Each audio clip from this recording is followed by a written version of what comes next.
When tradition can't happen, do you go with technicality or what feels right? Wimbledon tradition, defending champ gets the opening women's match on center court. But last year's champ, Marion Bartoli, retired last summer right after Wimbledon.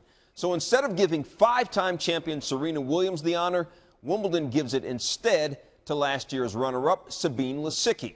Now, most people see that as a snub to Serena, but says the 17-time Grand Slam singles champion, quote, Lisicki was in the final last year, 2 sets closer than me, so why not? As Tom Rinaldi finds out in the Sunday Conversation, this Serena is a more relaxed Serena.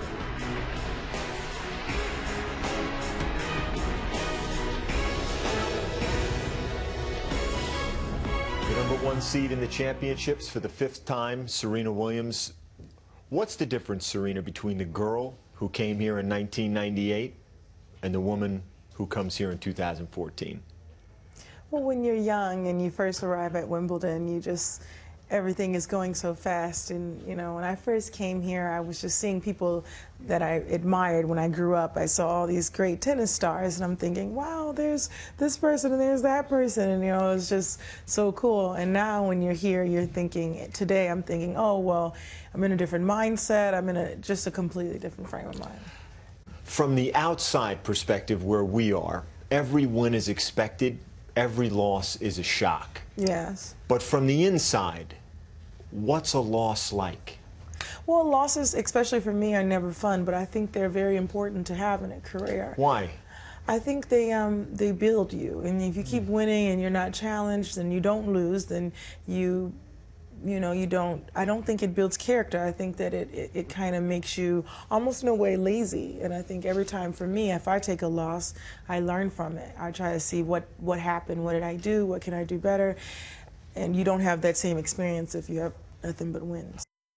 Serena, for some time now, you enter every tournament, every championship, every match as the favorite. How do you balance the advantage of that versus the burden of it?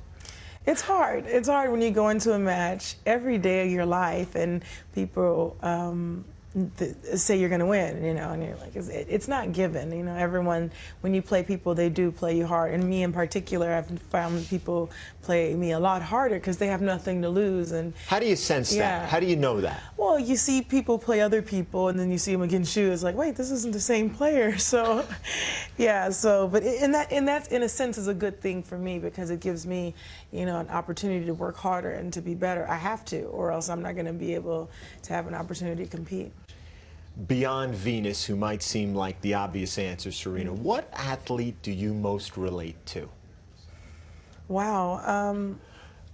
I don't know. I've always admired, I mean, I can't relate to him. I've never been through his experience, but always admired Muhammad Ali, just reading his stories, seeing how great he was. He too won every fight. He was supposed to win every fight.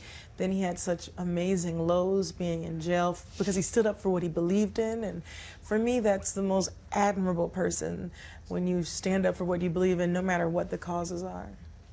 I don't know the other way to frame this, but this is something that strikes me when I see you play and the career that you've had. Do you think you get your due? Oh, I don't know. I don't listen to commentators. Whenever I watch film, I always have it on mute. Whenever I've never read an article about myself in years and years and years and years. Why not? I don't want it to go to my head. You know, I consider myself an average individual. I just so happen to be a good tennis player. I'm no different from anyone else. I just love tennis. And so for me, if I read articles that says I'm great, then I feel great. And if I read articles that says that I'm this or I'm bad or I'm, you know, maybe I'll feel down on myself. So I started that when I was like a teenager. I've never read anything about myself, and I've kind of kept that throughout my whole career.